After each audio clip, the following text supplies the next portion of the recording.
good CS teams aren't just providing the what to the product team. In fact, the what, they shouldn't provide it. They're providing the why and the who. So what do I mean by that? The why is, hey, this customer wants us to have a real-time sync to this other system.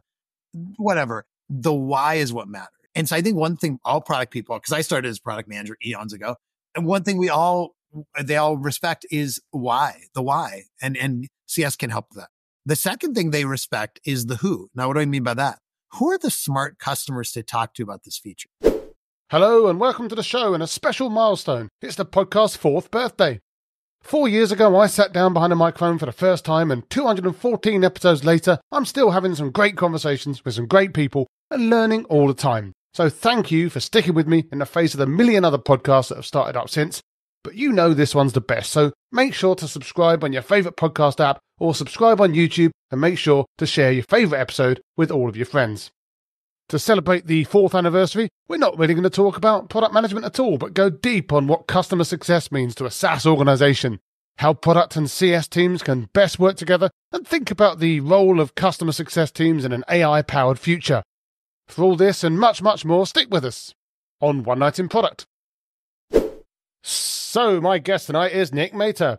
Nick's the best-dressed man in SaaS, an author, a Bruce Springsteen fan, an advocate for customer success, and repeatedly voted one of the top SaaS CEOs, although one of those was apparently by his mum. Nick's the CEO at Gainsight, a company you've almost certainly heard of, which he joined back in 2013 and is now leading its AI revolution, as well as spreading the good word about customer success, product experience, and says that in the future, tech will just be a commodity, and expertise will be the true currency. I'd better start reading some more books then. Hi Nick, how are you doing tonight? I'm doing great. What a nice introduction. I love that. I hope you can live up to that in this conversation. Thank you. Well, we'll do what we can. We'll do what we can. But I just like the fact that it sounded so natural and not like I was reading anything at all. Absolutely. Absolutely. Never look behind the curtain. Right. First things first. I said in the intro that just about everyone has heard of Gainsight. But for the record, nice easy opener. What problem does Gainsight solve for the world? And more specifically, who are you solving it for these days? Yeah, absolutely. So B2B businesses increasingly generate more and more revenue from their existing clients. Whether you think about a SaaS business model, software as a service, you think about cloud, a financial tech business model, but even more traditional organizations that have hardware that they sell with services and maintenance, or an organization that maybe is providing some kind of billing or payment service. In all those cases, one important job is getting new clients, but an equally important job is keeping and growing the clients you have. But the problem is almost all of the technology in the world, in the business world, is about helping you market and sell to new clients. And Gainsight built a set of products that are all about orchestrating that customer journey after the initial sale. We think of it as almost like an operating system for your customer journey. Everything from onboarding customers, driving adoption of your products and services, renewing them, expanding them, making them advocates, connecting them together in a community, training them, driving product adoption. We provide a platform to manage that end to end.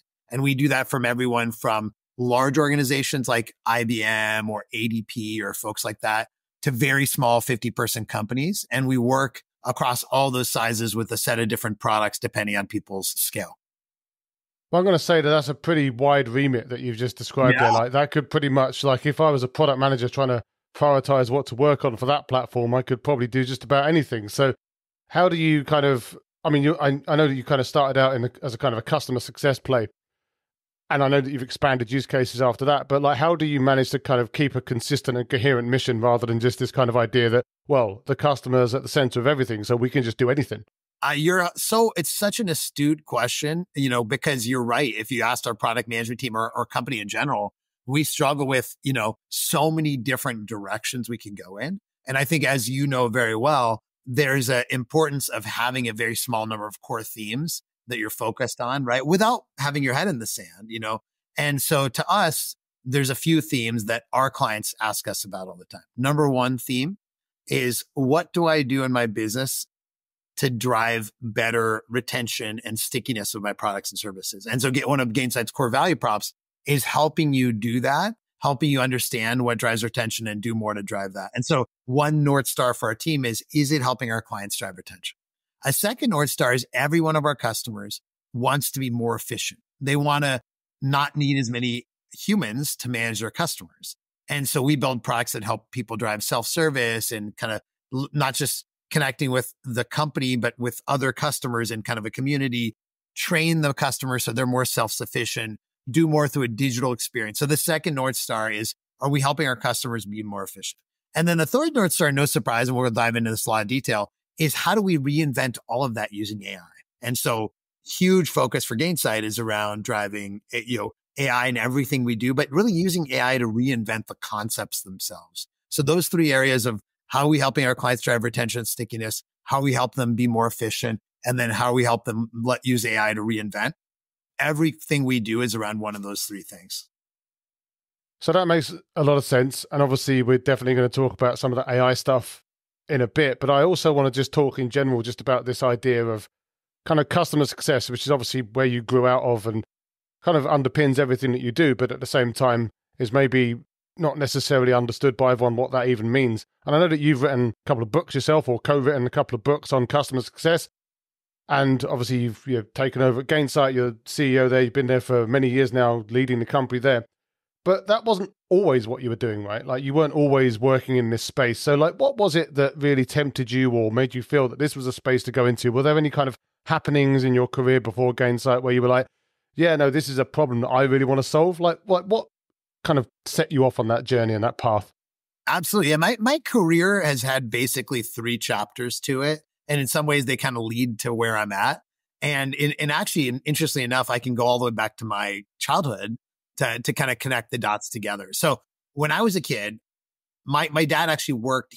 When he was he's unfortunately not around anymore, but when he was alive, he worked in some big companies and in technology. Like, these are older big companies. Digital Equipment's a company from like the 1970s. And he went to run some very small companies, some like 20, 30 person software companies. And so I grew up around, just in kind of middle class, life, but very much around business. And my dad would say to me, if you ever go into business, the only 2 jobs that matter are the people that build the products or the people that sell the products. And then I started my career and I went to a software company where our software is all on premise, traditional behind the firewall enterprise software. And back then that's all there was. And this is the early 2000s. And the software we sold, it was software. It was a company called Veritas Software, and it was basically data backup and things like that. Not very exciting, but the software was all installed in the customer site. And frankly, like, whether they used it or not, they'd already paid us. And if they had issues, it was their job to go drive adoption or whatever, and they would call us for help, right? And so basically, in that company, my dad's adage was right. It was about building the products, and it was about selling them. And that was all anyone focused on. So that was my first chapter of my career and really mirrored what my dad had taught me as a kid. Then I went to run my first SaaS company. It was before Gainsight, a company called Live Office. I was hired to run this company. It was a very small company. They were trying to move to SaaS from some older models. And in that move, they learned, and we learned, you have to reinvent everything, right? Product development process, agile, all those kinds of things, billing, sales model, compensating people on ARR versus, contract value, marketing, high velocity lead gen, right? Every culture, be more transparent. One of the things we had to reinvent was the way we managed customers, because the way we were managing customers was a little bit the way I was managing them at Veritas, very reactive and all that. And we basically built this team. Now, we didn't even know the term customer success. This is like 2008, so a long time ago. But we had this team, I think we called it client services. And there's this guy named Steve Wolf who ran it. And Steve had, account managers, which are basically CSM, support people, implementation people, that type of thing, right? And it's interesting, when I was in this company, I thought, oh, yeah, support services, whatever. I'm not going to spend any time on that. I'm the CEO. Like, Steve can deal with that. I'm going to focus on product and sales. That's what my dad taught me, right? But then it turns out this company was a SaaS business, and it turned out like retaining and managing clients was the most important thing. So I spent time with Steve as much as anyone else out there. In fact, I still remember his cell phone number, 15 years later, because I called him that many times, if that makes sense. So then after we sold that company and I was trying to decide what I want to do next, I was spending some time with some VC firms. I had an idea to start a company trying to solve the problems that we just described. And then I met through another VC, 2 other entrepreneurs who were trying to solve similar problems. So we teamed up and launched Gainsight. So it's one of these things that I had felt firsthand. And then eventually we built a bigger vision and things like that. But yeah, that's the origin story. That's really interesting. And it's good to see people kind of starting things up or getting involved in things that solve problems that they saw earlier Totally. on in their career, right? Like it's Yeah. yeah, 100%. But rather than like just people just picking anything up, like actually, yeah, this is a thing that I see as a problem again and again and again. So let's go and do that thing, which I think is brilliant. And yeah, hopefully more people could do that. But you just touched on something there, the fact that there's kind of this idea that certainly back then, not everyone knew what the term meant. I think it's also fair to say that maybe not everyone these days even really knows what the term means. And in one of your books, I think the first book, Customer Success, you strongly call out this idea that customer success is not the same as customer support, which is really confusing because they both have the same initials. I know. But do you think it's still a common feeling out there in the world that they're basically the same role, or do you think that thinking has moved on these days? Yeah, I think the thinking has moved on that front, although certainly some people still associate the two together. And I think I'll just describe a couple things because it is confusing. I'll just say that up front.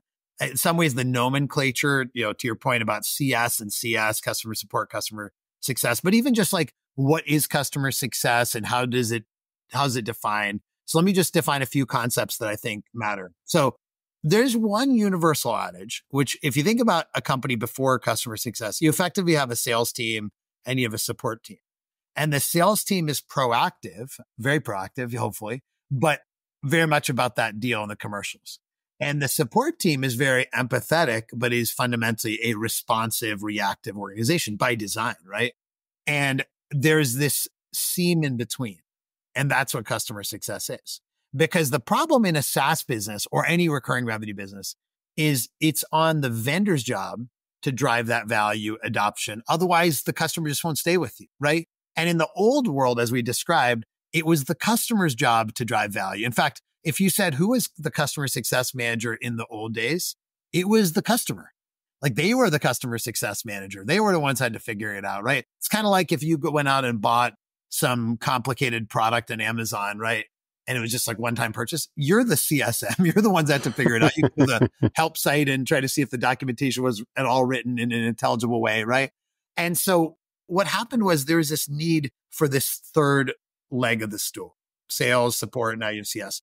Now, if you define CS generically, we've said customer success is, from the client's point of view, is about getting the customer to the outcomes they're looking for with a great experience. That's the broad remit. And in the process, that will then drive better retention, expansion, and advocacy for your company, right? That's, if you said a generic definition, that's what it is. But let me describe some challenges. And this is why I think it's hard. Number one is there's two levels of customer success. There's a team in some companies that manage the customer and orchestrate some part of what I described. But no matter what, that team can't do everything. So then there's this kind of strategy of customer success, which is going to span sales and product and onboarding and support and customer success management, right? And so I think there's two levels to it. In some companies, you need a lot of CSMs to kind of like either maybe they're covering over product gaps or maybe they're just big customers. But in some companies, they don't need a lot of CSMs. They need a customer success journey and strategy. Maybe they've automated. Maybe they're like a product-led growth company, right? So one challenge is really the difference between the strategy and the team. And the problem is they're named the same thing. It's very confusing. The second challenge, though, when you look at it, Jason, is you look company to company and the actual needs are different. It's not because the companies are just randomly doing different things. And the kind of concept I talk about here is that if you think about what a customer is buying when they buy a SaaS product or some kind of modern recurring revenue product, they're buying a combination of the technology and the expertise. Because we all know that technology without expertise is useless, right? They're buying customer success. Now, if you agree with that statement, then you can take it one step further and say customer success is part of your product. If you say the product is not just the technology, but the overall experience, then customer success is part of it. And then final comment I make is, well, is the product the same at Workday versus VMware versus some startup? No, the products are different by definition. Like that's the whole thing. And so therefore customer success ends up being different too. If you have a very competitive market, if you have a very self-service product, if you're launching a new product, if you're an old on-premise company going to cloud, you're going to have different customer success strategies just like you have different software, right? And so those are my big comments, which is the name is a challenge. Can't change that, unfortunately. It's too far along. There's a strategy versus a role. There's a universal high level of outcomes and experiences, but it varies company to company based on the nature of the product and how mature they are. It's funny though, because there are so many kind of similarities there with some of the stuff that I see with regards to kind of product management and all the variety of different practices. And obviously you and I were talking just before we kicked off recording about the differences between sort of zero interest practices, certainly in the product side of the house, and what, you know, all the things that all these books tell you to do. And obviously then you've got your books on the other side of the house as well. Do you feel that this whole new wartime non-zero interest rate world that we're in has fundamentally changed the practice of customer success, or do you feel that there are still some kind of principles that they still should be living by? Like how has it affected the day-to-day work of any of these kind of CS people? Yeah, it's a really good question, and we can talk about how it affects PM too. In the world of CS, it's had a profound effect in two ways. Number one is in a world of higher interest rates, companies, investors value profit today more than they would profit tomorrow in a low interest rate environment. Because of that, they look at retention as a major profit driver. You know, retention is one of those things. If you take gross retention from, 88% to 90%, those 2 points of delta are almost pure profit. And so it's actually one of the most highest profiting things you can do is to improve retention. So on one hand, every company's more focused. Every CEO I talk to is more focused on retention than ever, et cetera. On the other hand, they also are focused on reducing their operating expenses. And customer success managers cost money.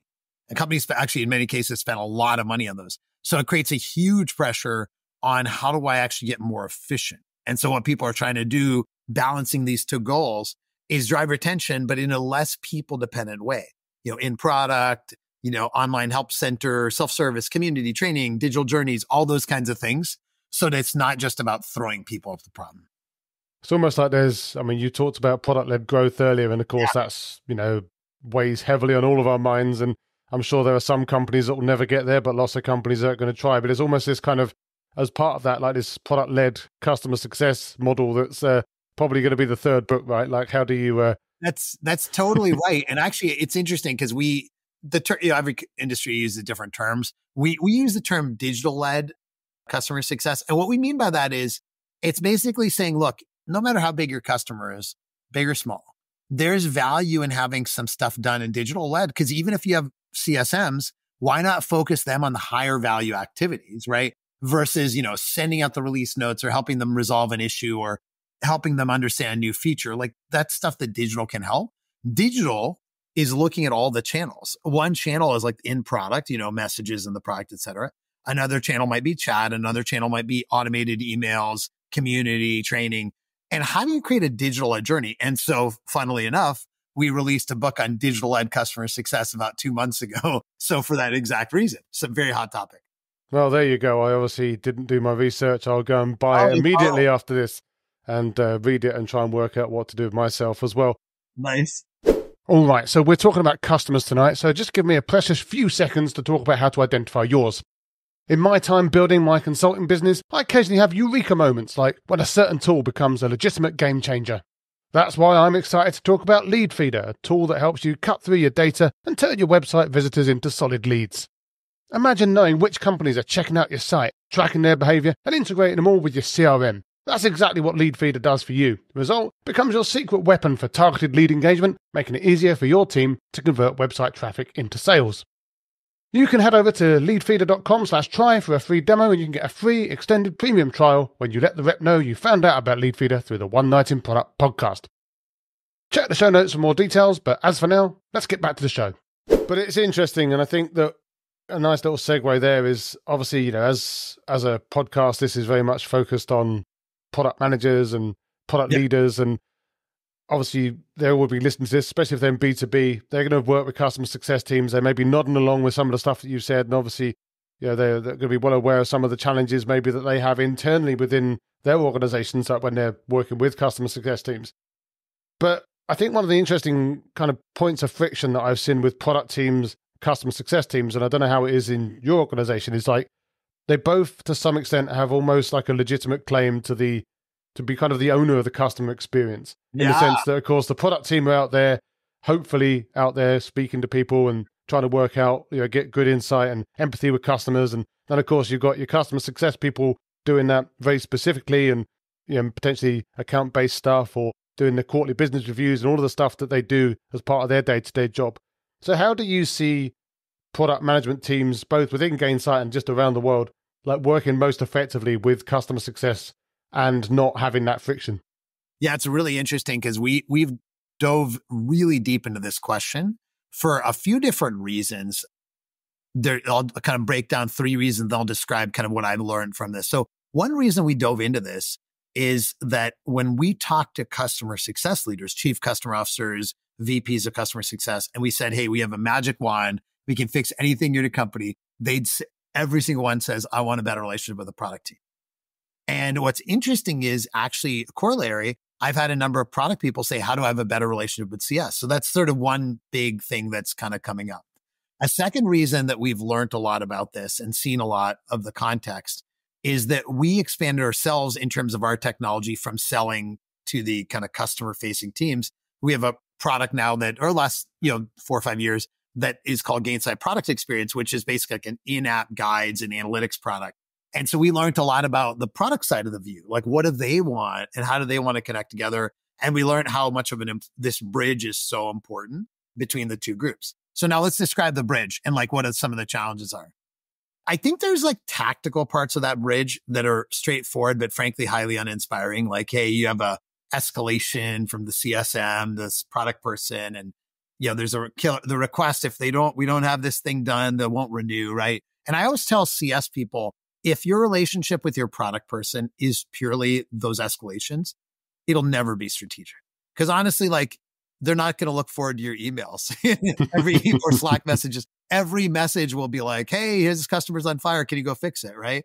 And by the way, what people don't appreciate on the product side is how they have like a million different sources of input, and every one of them is urgent and needs to be done right away.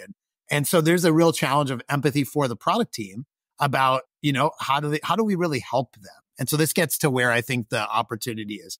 To your point, the product team and the CS team nominally both own that customer experience. And ideally they own it together, right? That's the ideal way. Neither of them can do it in a vacuum. So here's some ways I find it the synergy and how they could work together. One way is customer success teams have a lot of depth about individual customers, right? They are on executive business reviews with them. They hear their outcomes and objectives. And so I think good CS teams aren't just providing the what to the product team. In fact, the what, they shouldn't provide it. They're providing the why and the who. So what do I mean by that? The why is, hey, this customer wants us to have a real-time sync to this other system. Whatever. The why is what matters. Our product adoption is suffering because people have to update things in 2 different places. And we need to really, and then the impact of that is ... And so I think one thing all product people, because I started as a product manager eons ago, and one thing they all respect is why, the why, and CS can help with that. The second thing they respect is the who. Now, what do I mean by that? Who are the smart customers to talk to about this feature, right? Yeah, you don't want to just, as a product person, you don't want to just talk to everyone, right? You don't want to send a survey to everyone. You want to build great product, find the great customers that can innovate and with you and help you get to where the CS people know that, right? And so I tell CS people, you have a lot of knowledge in your head that can help the product person. The second way I think you can collaborate is on the journey. And so this is where really looking at the journey holistically, I see a lot of companies that are like, hey, product team's got these, in-app guides or onboarding or something in the product. And then the CS team's got some emails going to the customer, and marketing team's got a webinar invite. And there's a separate team in support that does the community and training. And you really need to organize around a journey. And so that's the classic work of a journey map. What are the channels we have to execute on it? And I'm seeing more and more product and CS teams coming together to solve that problem. I think that point about coming together is really interesting, actually, and something that I see, especially when I'm talking to people, for example, about sales teams, which again is another kind of fractious relationship you get in SaaS companies, this idea that they're just going off and doing their different thing. And I've turned up at so many companies where there are so little or so few relationships or kind of conversations, to your point. Like, it's just the escalations that come through. be it from sales, be it from CS, or be it from whomever. So I think that kind of point about bringing it together is really interesting. But it also then makes me think, for example, with Gainsight, where you've got the CX stuff, you've got the PX stuff that you're talking about now as well. And this idea that, like, because obviously going into that space, as you fully know, you're then starting to kind of get onto Amplitude's lawn and Pendo's lawn and all those other people's lawns. But obviously at the same time, you've got something that they haven't got, which is all of the customer success side of things as well, which presumably those other platforms could probably integrate with Gainsight if they had to. But do you feel that then, plug alert, I guess, but like that having the Gainsight, that both of those things in the same place kind of helps to drive some of those communications that should already be happening, but at least makes it easier to have those conversations because they've got like a single source of truth? Yeah, plug alert for sure. But thank you for the softball question, as we say over here. I'll try to zoom out as well, because I think there's some learnings. Well, yeah, because it's not just about the plug. I mean, obviously plugs are plugs, but it's just like, yeah, though these conversations should be happening, right? They should, and totally. And so what we find is there's a few kind of ways the collaboration can be facilitated by these products. And I think this is instructive to a bigger picture point. So one is purely around data, so everyone wants data to understand customers, right? One big source of data is actual product adoption, analytics, et cetera, right? And there's a lot of great platforms. All the ones you mentioned are great, Pendo, Amplitude, et cetera. But one of the things that's unique, I think, is can you get the customer facing teams and the product team on the same page about the data?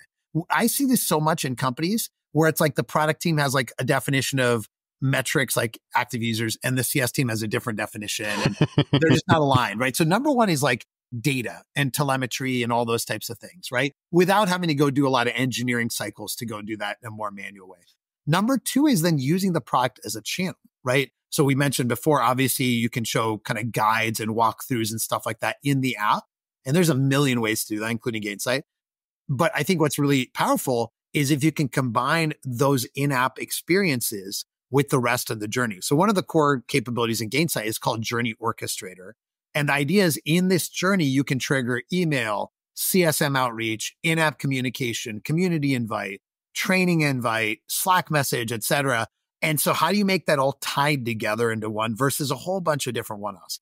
But I think there's a zoomed out point here, which is, in software, we all are constantly trying to grow. And one way to grow is to kind of keep expanding our portfolio organically or inorganically. Then the question is like, what's your right to win as you expand?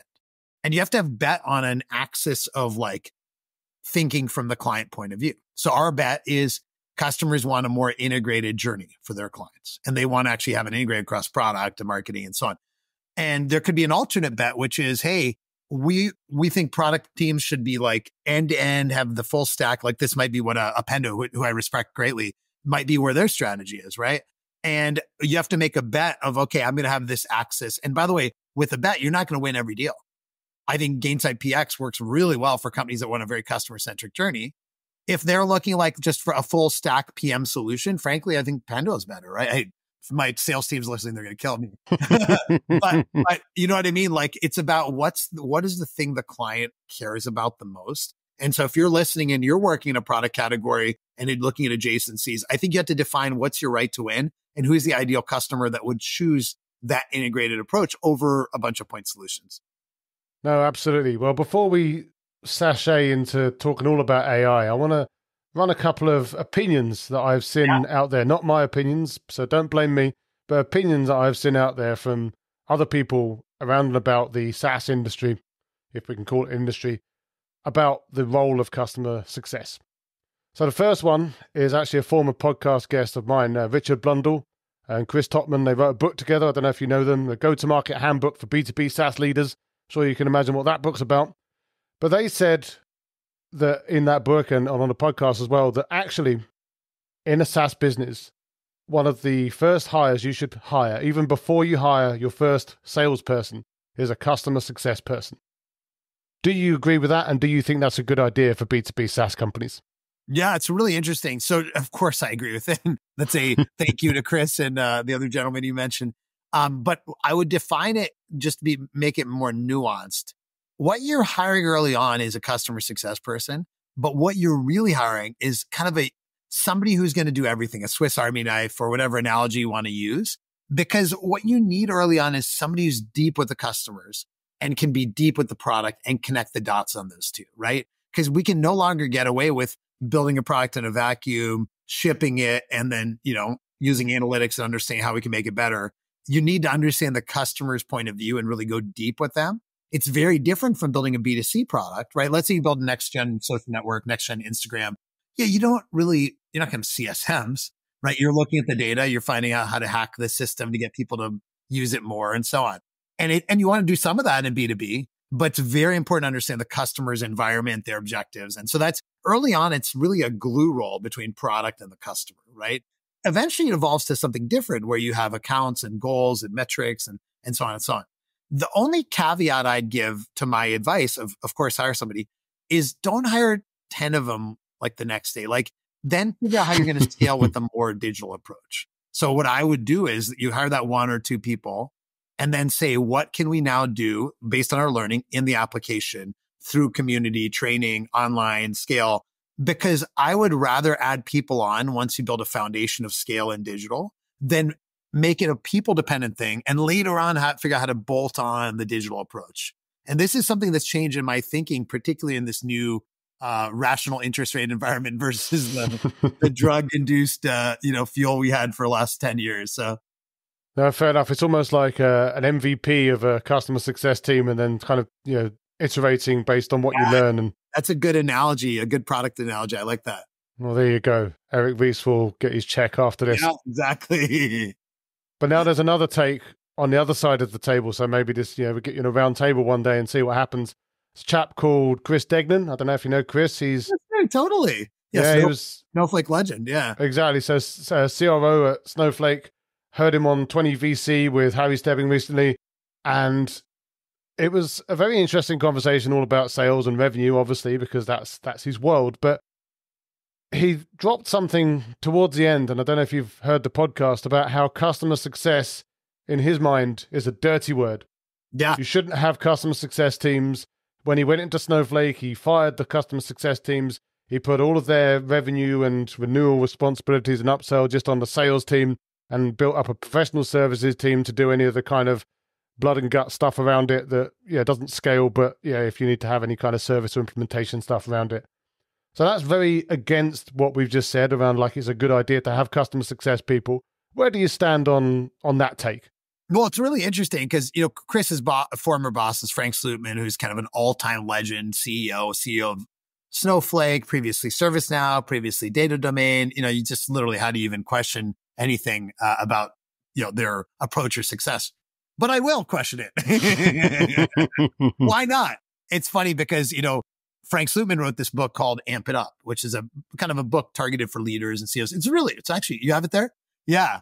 It's somewhere, I'm sure. It's somewhere on this big misaligned kind of back there. Yeah. Blurry bookshelf. But yeah, I definitely have it. Yeah. So, I read the book and it's interesting because there's, I don't know, let's say it's 20 chapters and there's 19 I love and one I didn't like, which is that, there's a chapter that's the same thing that Chris talked about, customer success, teams are a dumb idea, et cetera, et cetera. And I wrote this blog post called The One Thing Billionaire Frank Slootman Got Wrong. Now talk about a clickbait headline. That was I was proud of my clickbait headline. But what I said was that, the way he described it, there's some concepts that make sense. For example, everyone in the company should be own customer success. It's not just one person's job. However, here's the points I use to refute it. Number one is you still need some people waking up thinking about it every day. They that actually are like living and breathing it. Now that doesn't have to be CSMs because it could be like you're doing a lot through digital. So it could be just a team that's driving this digital experience, but you need somebody waking up thinking about it every day. And the analogy there I use there is, a lot of companies say, all of us are in sales. Like everyone's in sales, right? But do you go and say, we don't need salespeople? No, because you need somebody waking up and thinking about how I'm going to close this customer, right? So that's number one point. Number two is customers expect it more and more. They expect somebody's going to be there to help them get value, right? Now, in some ways, you could be charging them and it's a professional service, or you could call it a CSM. Like there's some verbiage distinctions. But what you need somewhere is somebody to wake up and think about how they're going to drive value for you and that the customer is going to get that value. Number three, there's some product categories where you can probably get away without it for a while because they're kind of a monopoly and they naturally grow. And, Snowflake, holy cow, I wish I was running that business. I mean, that's an amazing business, right? And Frank and Chris did an amazing job, but they also have something that is just an incredible value prop that's just at the right time. Most companies aren't like that. Number four, and you'll appreciate this being a product person, there's some products that just require change management. They require adoption and value. Snowflake's not like that. Once you start using it, you have to get more workloads in it, but it's not like you're getting humans to change behavior. But if you're Workday trying to get people to adopt like the new performance management capabilities, right?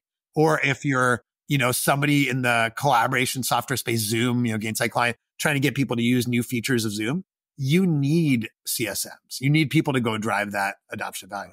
Final point, and I'll rest my case after this, is you can tell I've done this a couple of times. Is Frank Slootman used to run ServiceNow, obviously, which is an amazing company, $150 billion market cap and all that. You know what? Go look up on LinkedIn the number of CSMs at ServiceNow. It's like 1,000. So the moment he left ServiceNow, they okay, finally we can hire CSMs. And whenever Chris moves on, they'll have CSMs at Snowflake. I guarantee it. There you go. That's the controversial mic drop moment there. It's my favorite question. But I think it's funny though, because again, if we look at maybe some of the, product-led growth style fundamentalists out there these days, they'll be, and actually not even just the PLG people, but just some general product fundamentalists, they're like, if your product needs explanation, then it sucks.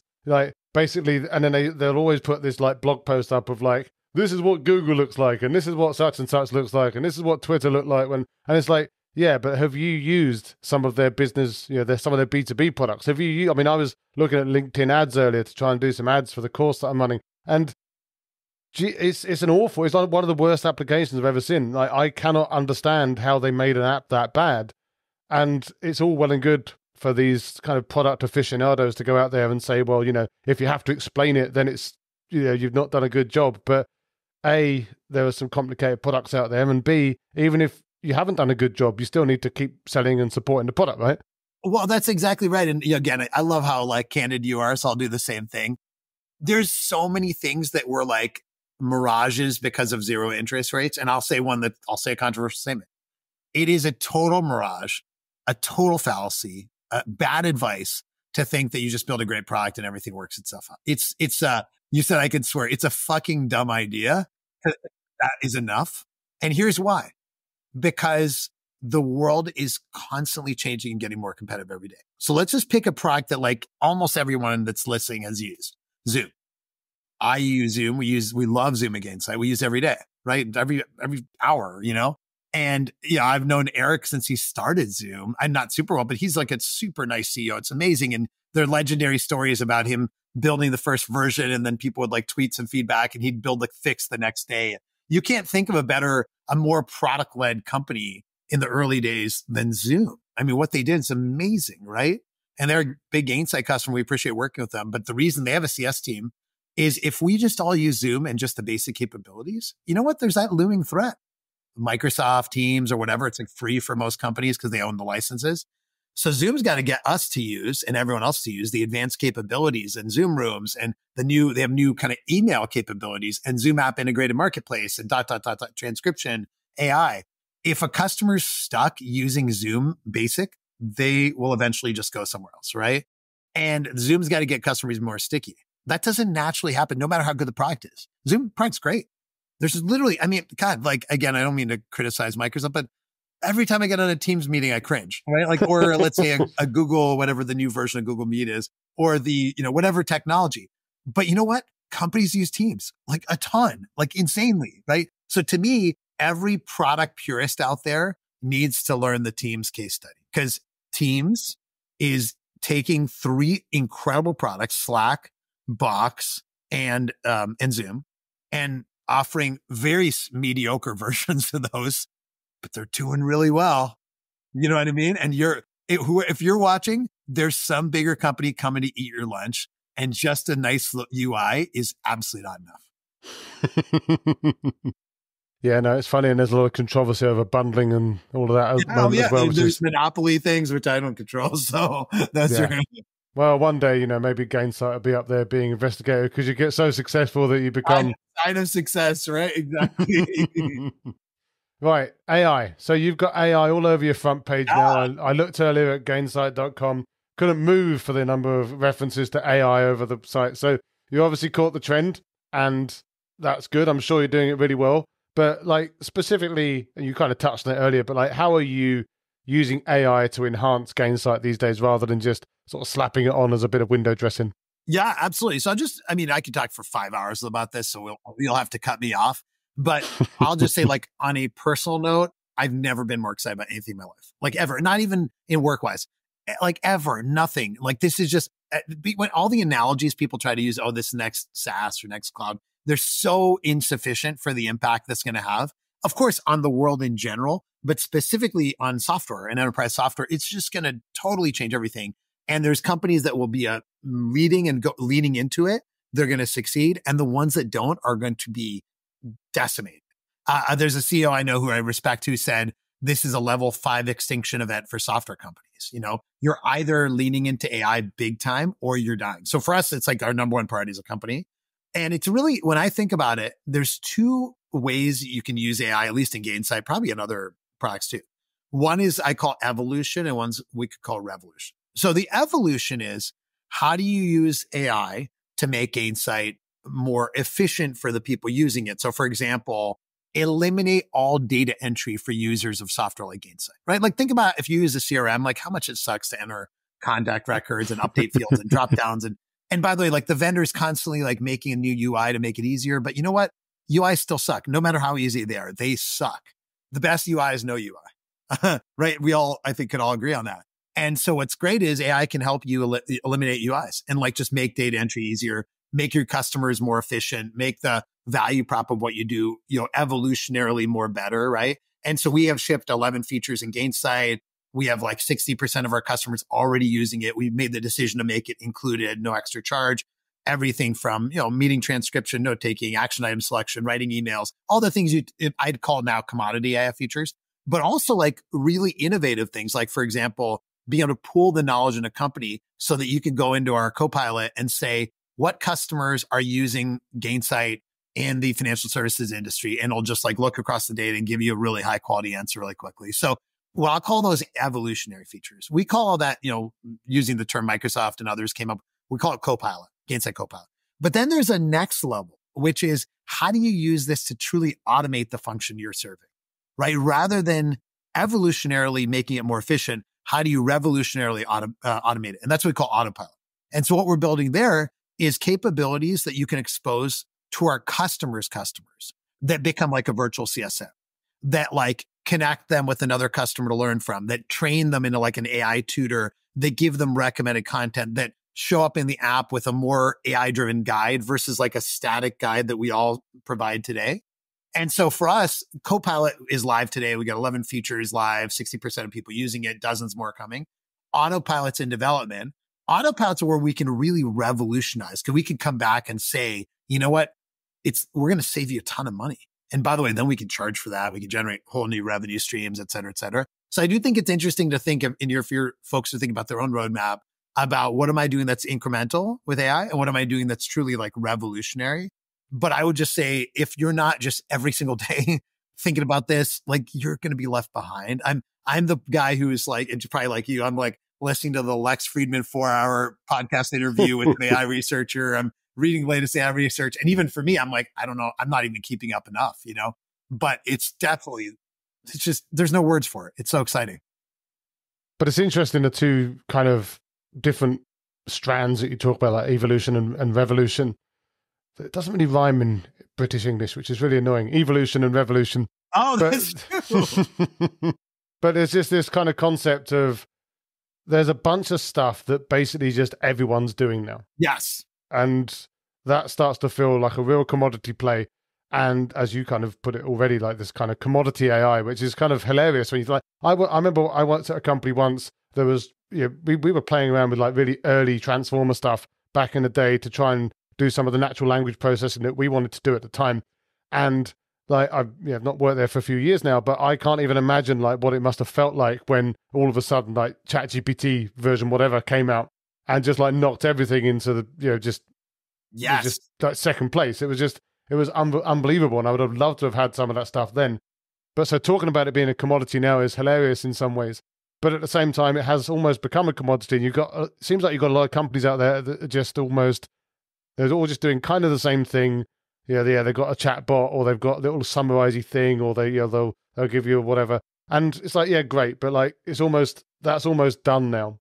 So that idea about evolution is really fascinating. But the problem potentially with evolution, and curious to your take on this, is like, how do you put guardrails around it? Like some of the stuff you talked about, like, connecting people together, teaching about stuff, trying to be like the automatic customer success manager. How do you make sure that that doesn't go wrong? This question about, kind of commodity AI, I think is super interesting. And then I'll come back to the guardrails question. So commodity AI, I mean, gosh, it hit me recently. I was like, wow, if you'd a year ago told me you could have something listen to your meeting, take notes, create action items, summarize it, I'd be like, that's magic. And now there's a million ways to do that. In fact, I'm on some meetings now, virtual meetings, where like individuals will have their own virtual assistant like logged in, and then Zoom will be recording it and Gong will be transcribing the exact same meeting, which is, by the way, highly inefficient, probably a lot of extra GPU costs going nowhere there. But that commodity story is important for all of us as we build AI features. One thing that we all have to know is, and you mentioned this with your story about the company you worked with before with early transformer work, AI moves so fast that what you work on can be irrelevant in the next GPT release. In fact, Sam Altman, they did the CEO summit for OpenAI, and I was in the audience, and he said, be careful, because like if you're just doing stuff on the fringe and you're a little add-on, you're going to get run over. He was just being totally honest, right? Now, the good thing is if you're an established vendor, even commodity stuff is important because it adds value. It's expected, actually. It'll look weird to not have it. And so, but you have the asset of data and workflow already. I think it's very hard to be a glue layer as an AI startup. I think I really wouldn't even touch those from an investment perspective with a 10-foot pole, because I think they're all going to get kind of run over. So now let's talk about guardrails. You're right. Like the more you're doing incremental Copilot type stuff internally, the more tolerance there is for error and hallucination, inaccuracy, et cetera. The more you're doing it externally, the less tolerance there is, right? It's got to be very accurate. So of course, like one strategy is grounding, here's my authoritative content, right? My knowledge base, my community. And so I think part of it is, how do you ground it in a well-trusted data set? And obviously some folks are doing, RAG and retrieval augmented generation of like putting stuff into a vector database and then figuring out what content I want to pass to the GPT or whatever AI you're using as a prompt. And so there's a lot of techniques to make that work effectively. And frankly, my team would be able to go much deeper than I would on it, but I'm pretty deep myself. But that idea of accuracy is much more important when you're exposing it externally than it is internally. So therefore, I think most companies are approaching it as start with a Copilot and then go to the autopilot. Every single person I talk to is like, you know what? I'm not fully ready to externalize all of this. There's also another consideration, which I'm sure Jason you've thought about, which is there is a security and privacy consideration too. Because what you don't want is the LLM to accidentally expose internal information that's confidential to your client. Yeah. You got to make sure. Some people worry about exposing it to the general GPT data set. That's not a real issue. You can turn that off and that won't really happen. But there is an issue of accidentally exposing your private information to your client and nothing to do with GPT. And so there's some guardrails around that. But yeah, it's very important. I think it's just going to be kind of a phase 2. More MVPs, right? More MVPs. MVPs, exactly. And just everyone's hoping that they're not the ones that get called up in front of Congress at the end of the day, right? That's the most important thing. Hey, it's a sign of success, like you said. But how about the impact of AI on your own business operations internally? Because obviously, you're talking about putting stuff into the product that you can make available to your customers. But, Gainsight, as far as I know, is a pretty good company to work for. Like, you've been winning awards in various, I think you won a Greenhouse or Glassdoor award or something like that relatively recently. You personally have been getting some awards being a great CEO. So, props for that. But that's the sort of thing that could be, like all of that could be for naught if, like, in 2 years' time, you've had a really cack-handed implementation of internal processes and like maybe ended up firing a bunch of people or just like really trashing that culture that you've built because you've gone too fast with trying to optimize internal operations. So I'm sure you want to optimize internal operations and use the best of these tools, but how do you make sure you do that internally in a responsible fashion? It's super interesting because it's all connected, internal and external, like you just talked about. Our company mission statement is actually not about SaaS or customer success or anything else. It's pretty simple. It's to be living proof you can win in business while being human first. Human first.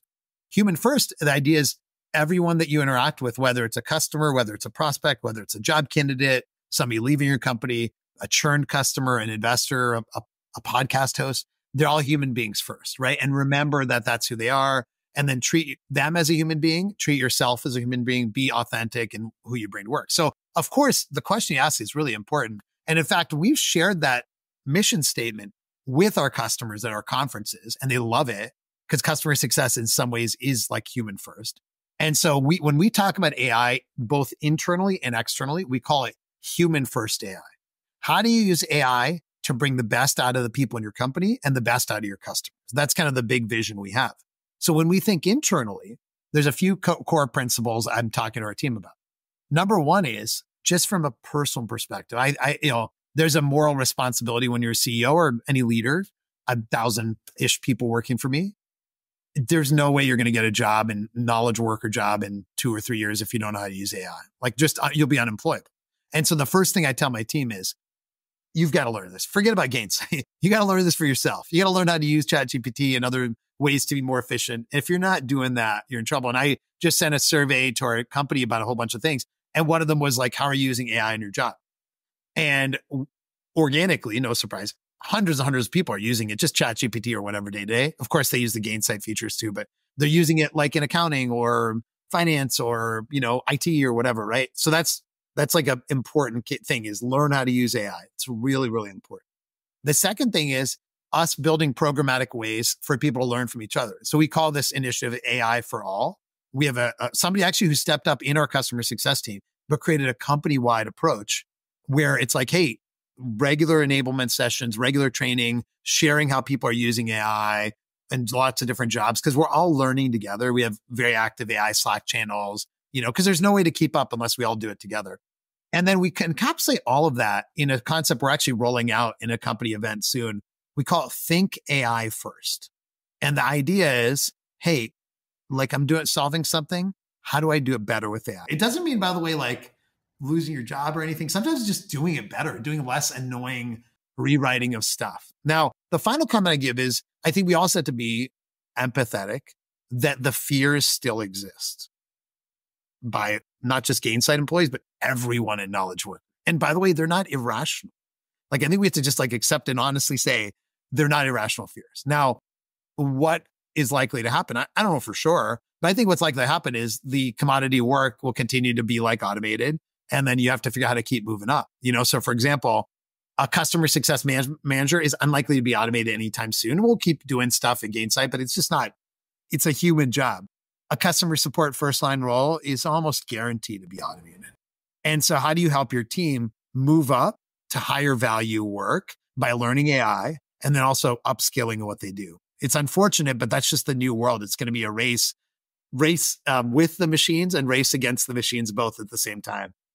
But it's kind of curious in a way because obviously this new AI stuff and all of the things that we can now do that we couldn't do before, like I say, the things that I would have killed to be able to do 5 years ago when I was trying to do those things in my product.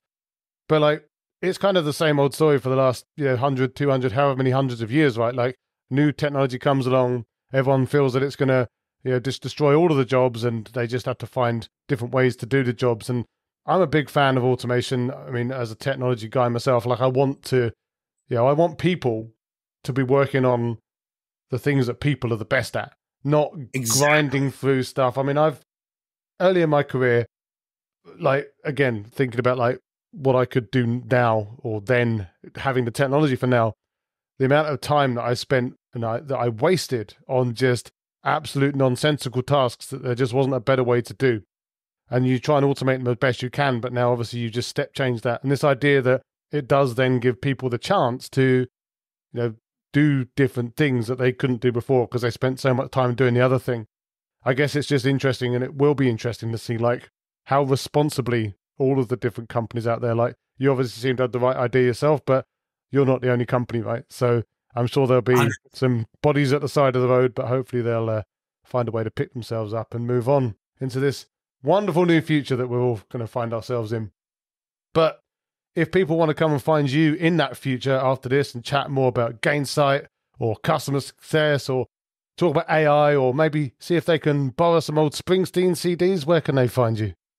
Yeah, I'm that, you can't miss me on LinkedIn. I'm that annoying guy that's always in your feed. So no, that's me. That's me. Oh, maybe both of us. So you can, I actually do read my LinkedIn messages. Some of them obviously is some spam. So sometimes I miss some, but feel free to send me a note on LinkedIn. Obviously, follow me, gainsight.com. And then, I love talking about this stuff. So, if, nerdily jamming out, I really appreciate this, Jason. It's been actually it's a really fun conversation. So thank you. Well, that's why I say if I can't be insightful, at least I'll be fun. But I'll make sure to link that all into the show notes anyway, and hopefully have a few people heading in your general direction to chat, find out more, and do all of those good things that you're going to have loads of time to do now because you'll be automating away all of the unpleasant parts of your job as well. But I love it. But as for now, no, that's been a really fantastic chat. Obviously, we'll keep in touch. But yeah, thanks very much to you two for taking the time. Awesome. I love it. Great conversation. Thank you.